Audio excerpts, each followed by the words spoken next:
Hello everybody, welcome back to my channel. I am Jessica and I help people heal, manifest their reality, and unite inside. And we are unite inside. We help people unite with all the parts inside of them. In this video, this is a continuation of the video that I made before, of two videos I made about the ego death. And in this video, this is going to be part 3 of the series of the ego death. We have talked about in the first video what an ego is, what is an ego death, and that there are 6 stages of the ego death. In this video, I'm going to continue the stages. We have already talked about 2 of the stages, the crash and the awakening. And the dark night of the soul, 3. And in this video, I'm going to talk about the next stage, okay? So stay tuned for that. If you are going through an ego death, this video is going to help you to get through it and to understand that you're not crazy, that you are not going through something that doesn't make any sense, and hopefully you will be able to get through it and to get some wisdom from this video. Okay, and so as I talked about the dark night of the soul in the last video, it's basically about facing your shadow. And the reason why it's so painful that it's called the dark night is because it's basically dark. You come face to face with your darkness, and that is something that you've been avoiding for all your life. We have been avoiding and suppressing and denying all those parts of us, and we push them to the shadows. And in this experience of your ego death, what happens is that it comes to your awareness. And when it comes to your awareness, you finally get it. You finally understand that you've been pushing these parts away, that you haven't been actually, you have been avoiding these parts. You haven't been understanding them. You haven't been giving them compassion and love. You have been instead pushing them, denying them, suppressing them, But also, a lot of times your ego would play tricks on you and make you not take decisions that you need to take out of fear or out of, shame or guilt or whatever trauma that you've been through, okay? That's why in the dark night of the soul, you come to face to face with the excuses that your ego has been making and that your ego has been telling you and feeding you. Excuses like you shouldn't experience joy in this moment because you need to experience it when your environment is perfect. Excuses like you can't start whatever it is that you want to start because it's not the perfect moment, like I said, or because you need, some unrealistic things that you need to have so that you can start your project or whatever. And that's all just excuses so that your ego doesn't have to do it. Literally, your ego is going to create excuses when it comes to your joy and excitement. That's because maybe in the past you have been through an experience that made you feel like you are bad for experiencing joy. Or whatever it is, maybe you experienced joy and because of that you ended up crying, or maybe somebody put you down, and so your ego is going to try to avoid that trauma by stopping you and giving you those excuses. But we don't think that we're not as aware of our ego as we should be. That's why in the dark night of the soul, you are going to become aware, very aware that you can't run away. You are not going to be able to avoid those decisions, to avoid those excuses anymore, because it's going to be right in your face. And the reason why this dark night of the soul, this phase, is very painful is because of the emotions that come into the surface. A lot of us, like I said, the ego creates a lot of coping mechanisms that make you not feel the pain that you feel. You become numb and you start to cope by those coping mechanisms, like people pleasing, like narcissism, instead of being face to face with the very thing that made that coping mechanism be created at the first place. Like, for example, instead of being face to face with the fact that you think that you're not good enough or you think that you're worthless, you are going to have coping mechanism that either seeks attention or tries to be an entertainer for other people so that you can feel like you're not as worthless. And that coping mechanism gets you what you want sometimes, and sometimes it doesn't. Sometimes it works, sometimes it doesn't work. But still, it doesn't change the fact that you deep down feel worthless. Like if you please, like a people pleaser, they will always feel not good enough. They will always feel like they don't matter. Okay, but they will continue to please other people, and sometimes that coping mechanism basically distracts you from the fact that you actually feel worthless inside, because it's basically saying that I am worthless and I'm gonna help other people, and that's what I get my sense of worth from. And so you become dependent on the dopamine or on something else that makes you feel your sense of worth, and you don't heal the root issue. So these coping mechanisms that the ego thinks that are helpful for you, they're not actually helpful, because they never heal you. You always look at yourself as not good enough. You always look at yourself as worthless. And what's even worse is that you depend on something else, and you take your sense of worth from something else. I don't know what it is. Maybe your looks, maybe your money, maybe your fame, maybe your sense of humor. Whatever it is that you're taking your sense of worth from, that's what your ego is distracting you. Okay, so that's how you get distracted. But in the dark night of the soul, you're not going to be able to be distracted, because you can find that coping mechanism falls apart. As I said, as the ego dies, your coping mechanism falls apart, and therefore you can see that you feel worthless. You can see that you feel unworthy and you feel not good enough. And when this happens, it's hard, because you're like, this is how I feel right now, and you're gonna have to sit with that feeling. You're gonna have to be with it, and you're gonna have to heal it, and that's the hard part. The amount of emotional pain that you can experience can be very intense and crazy. You can feel like you're so overwhelmed mentally, emotionally, and physically. That's why the dark night of the soul is a hard phase to go through, okay? Because of the amount of pain. The pain, because, as I said, if you were somebody that used to numb themselves, that used to distract themselves from the root feelings that you feel through those coping mechanisms of either numbing yourself or whatever it is, you are going to finally experience the root feelings, okay? The root problem, basically. And by experiencing the root problem, that's how you solve it. And so it's a good thing. This is how you're going to free yourself from your traumas, from your ego, and from your curse, because it's like a curse. If you have a feeling that you're not good enough, that you're worthless, it can continue for years, okay? So that's why this is the most painful one.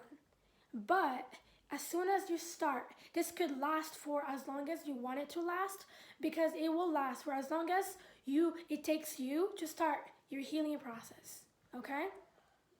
I tried to run away from the pain in this phase, and it didn't work for me, because it will always come back, because that trauma is no longer going to be hidden in your subconscious mind or being held by your coping mechanisms, because coping mechanisms basically they hold pain, they hold that trauma. So because you have so much trauma, the coping mechanisms, they try to help you. They're trying to help you, but they also end up trapping you in it, because you never actually heal.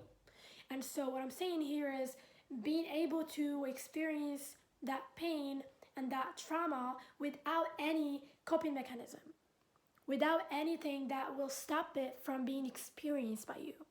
Finally, feeling everything. And that's the painful part. But you need to cry that pain, okay? Whatever it is that you can do to release the pain will definitely help. And that's how you start your healing process. So now we're going to talk about your next stage, which is your healing stage. It's called the healing stage. And honestly, in this stage, you have the decision and the choice to jump into this stage whenever you feel ready to. But I want to tell you something. In this awakening, It's like this whole thing is being passed through you, which means that if you're going through your healing process, a lot of times you're gonna sit down and it's gonna be all happening, okay? And you're not gonna need to do a lot. You're not gonna need to control it or to like honestly decide to start your healing process. It basically starts. The moment your ego dies is the moment the universe, your higher self, already decided that you're gonna experience a healing process, a healing journey, a purge of your past, of your old reality, of your old programmation, okay? And so, even though, yes, you can, I'm telling you so that you can help yourself, so that you can speed up your dark night of the soul. A lot of people could literally get stuck in the dark night of the soul for too long because they're fighting with their pain. They're fighting with their ego. They're resisting their ego. And I'm not telling you that you need to resist your ego, but I'm telling you that you don't have to. The thing is, your ego is going to try to get you to go in its direction, which is to go back to your reality, to ignore the pain, and to not heal it. And if you start to fight with it as if like you're in a war with it, that can make your ego become more stubborn, okay? And so that's why you shouldn't resist your ego. And what I mean with this is that what you need to do is let your ego scream, let your ego freak out. Your ego is basically is your mind. And so if your mind is going crazy, oh my God, what's going on? I want to run away. Just let it be and give it compassion and love. That's how you can get through it, and your ego is going to calm down when you do that. That's the way. And once your ego calms down, then you have the decision, you have the opportunity to basically heal yourself, to basically step up and allow that pain to release. Allow that, just by sitting with it. And you're going to experience your own downloads that will help you do that. Okay? It's going to come to you. And so, basically, in the stage of your healing process, you're going to experience a lot of pain and a lot of like trauma, and you are going to go through an emotional and physical purge. And so that's why it's important for you to rest, and this is your time to heal and rest. If your ego feels like it wants to go back to living normally, like with society and stuff, know that it will not be able to. Like, you're gonna have the desire to do that, which is the desire of your ego, but know that this is your hermit mode. You are in hermit mode. You have been experiencing all this trauma, all this belief systems, all these limiting beliefs and programations from society, and all of this has been overwhelming your nervous system, your body, and your emotional system, okay, and your mind. And when this happened to you, it basically made your body hold a lot of pain and trauma without being released. It made your emotional system be so overwhelmed that you started coping with anxiety and depression, because anxiety and depression are coping mechanisms. I'm going to explain that in other videos. And so your body is tired, and you are tired too. Your soul is literally so burdened by all this trauma and wrong information. Like when someone tells you that you're not good enough, this is a wrong information. And so you have to disconnect it from your intuition, from your guidance, your inner guidance. Your intuition is the thing that is basically where your higher self sends you messages. And if you disconnect from it by all these but things that are not really in alignment with you, it becomes hard for you to hear your intuition. And so this is your soul wants to rest. Your soul wants to rest from these, years and years of survival. When you're in survival mode, because being driven with your ego is survival mode. It's in fact survival mode. And so when you are in survival mode, it can be hard for your soul to be at peace and to experience its true nature. And so that's why if it's gonna take you a while for you to go back to society. And you're gonna go back to society from a different perspective, with a different perspective. You're gonna have a completely different personality, identity, beliefs, perspectives, okay? Opinions, whatever it is. And you are going to be able and capable of starting a new life with these new beliefs and stuff. But at first, you have to purge all these things. Your soul is exhausted. So if you feel a lot of exhaustion, a lot of a need to sleep more, a need to rest, a need to completely disconnect from society and from the world, it's normal. This is amazing. Try to make yourself feel as comfortable as you can in the uncertainty of what you're going through. It will feel uncertain, it will feel hard to deal with, but it's okay. In your healing stage, which is going to last for a long time, most of these stages, most of the healing stage mostly lasts for 5 years. It can last for 2 years, for 3 years, for 4 years, for 5 years, for even more than that. And it will continue to last. And the thing is, it will always be open for you. It will always be open for you to heal.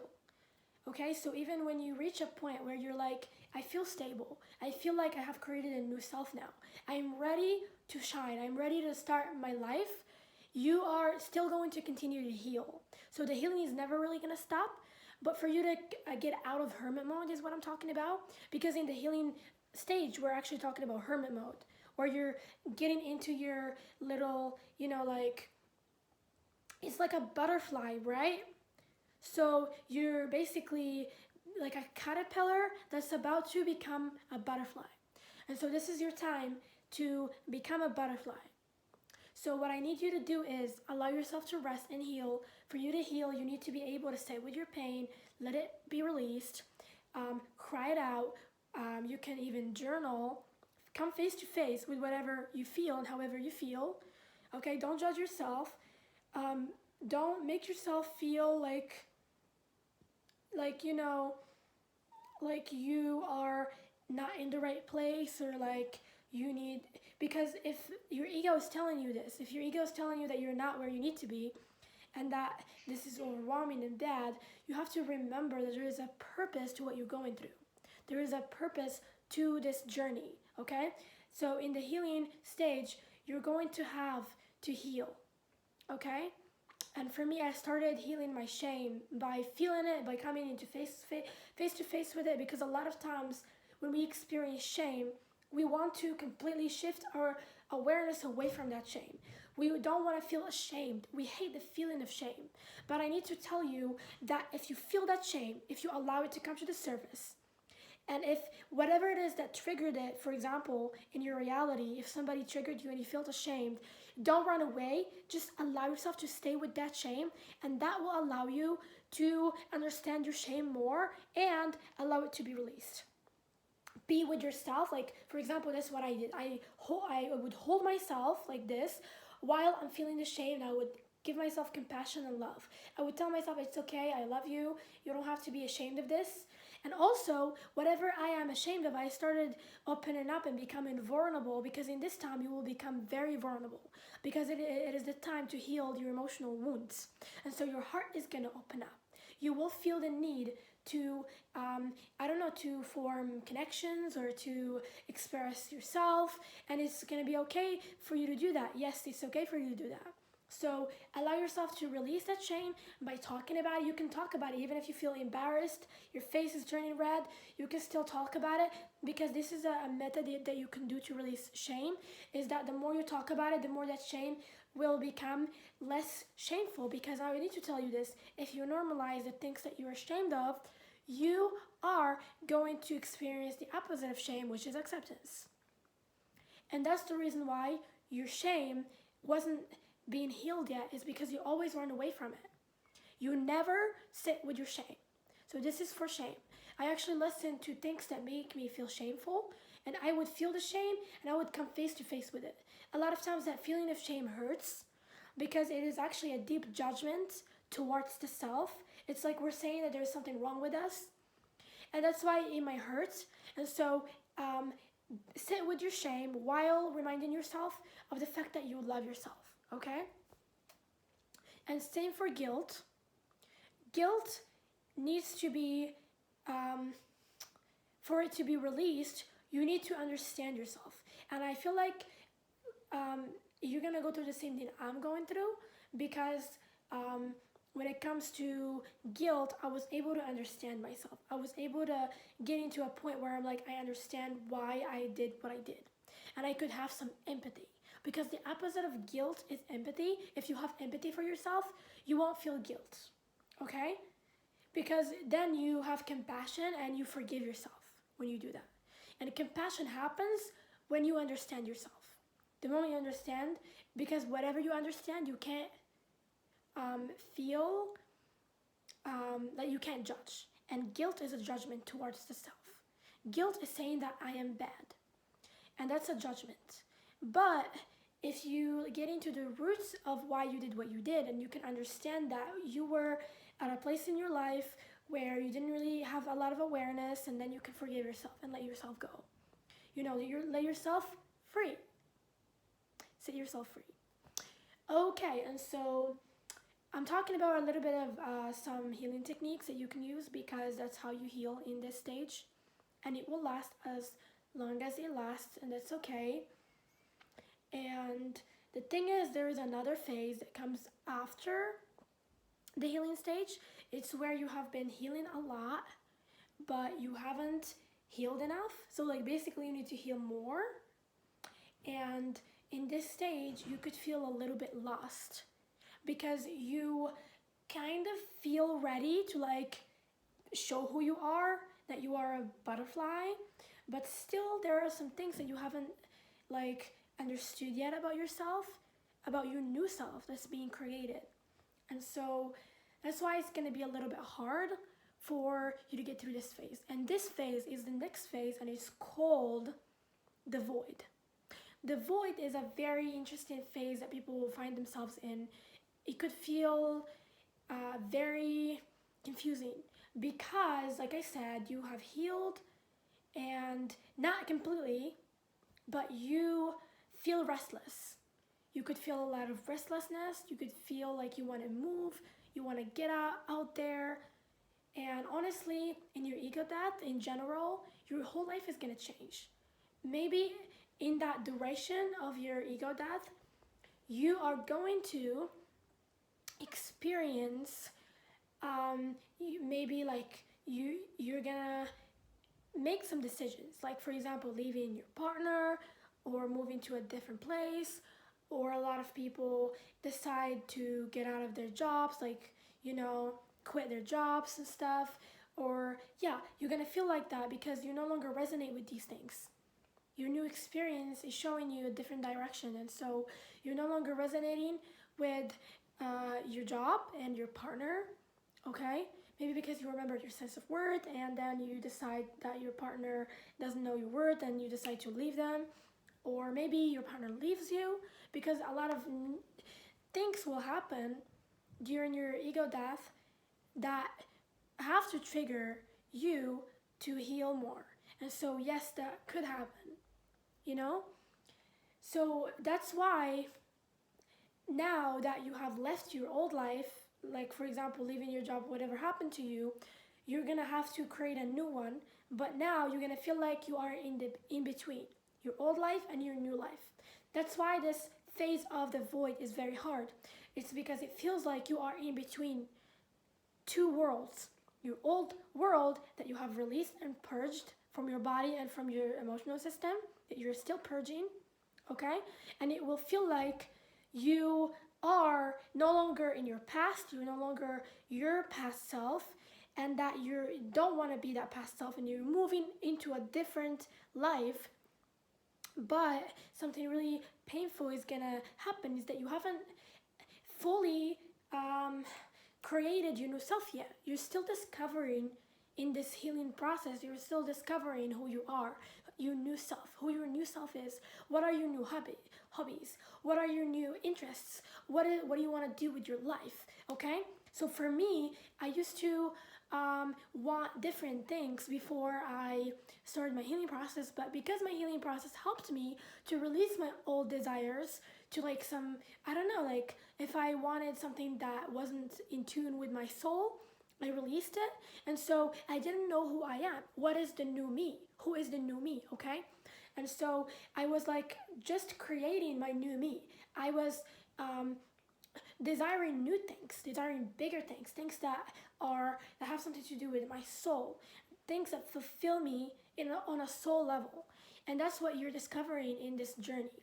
And so it might be a little bit hard for you because you will feel like you aren't in your new world yet. You aren't in your new reality yet, and you don't even know what your new reality is. You don't even know how it's gonna be like or who you're gonna be like. So it feels like a blank stage. This awakening have released you from everything that you knew about yourself, from everything that you knew about the world. That's why it's a hard position to be in.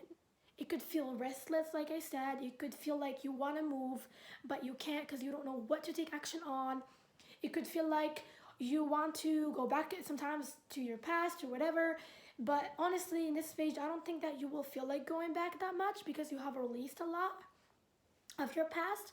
But maybe sometimes you might feel like, okay, I just want to feel some sense of like familiarity, like to feel like you're familiar to something, like your old self, for example. But then it wouldn't feel like it's resonating anymore, so you're gonna keep going back and forth. It feels like it's restless, and you're gonna want to like take action on things, but at the same time you're gonna not feel ready to take action. So that's why it's a confusing phase. It doesn't last a lot, but it could last a lot. For example, it could last a year or 2 years. But honestly, it's okay. It doesn't matter how long it lasts. I want to tell you that you're still healing and you're still resting. So in this stage, you need to rest still. Your soul isn't ready to start your new life yet.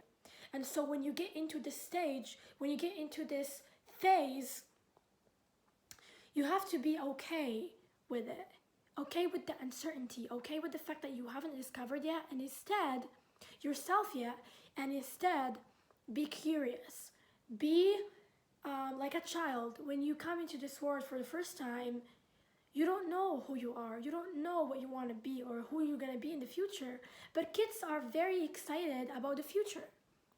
They're very ready, and it's like they have this, like this excitement of, oh my God, I'm so excited to discover who I'm going to be. So I want you to,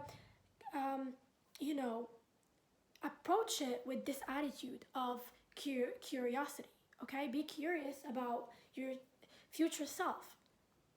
You're building your future self.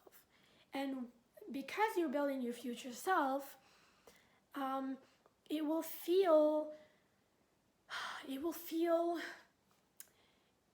it's supposed to be very exciting. It's supposed to be very,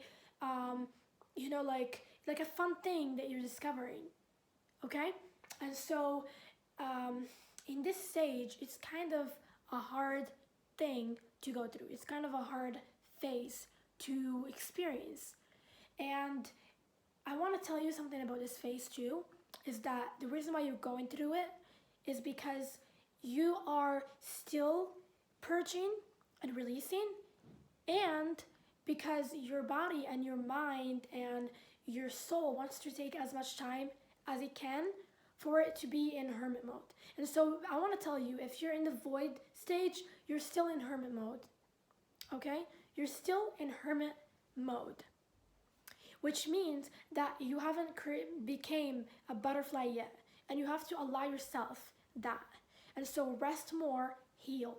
I'm gonna say rest and heal again. So with all of this being said, I am going to talk in the next video about the last stage of the spiritual awakening of the ego death, okay, that you're going through. And I might talk about what can you do to navigate this experience if you're going through it, if you're going through an ego death, what are some of the steps that you can take in every stage or in general if you're going through this ego death, okay? And with that being said, this video came into an end. I hope that you have enjoyed it. I love you so much, and if you like this video, feel free to like, share, and subscribe, and I will see you in the next video.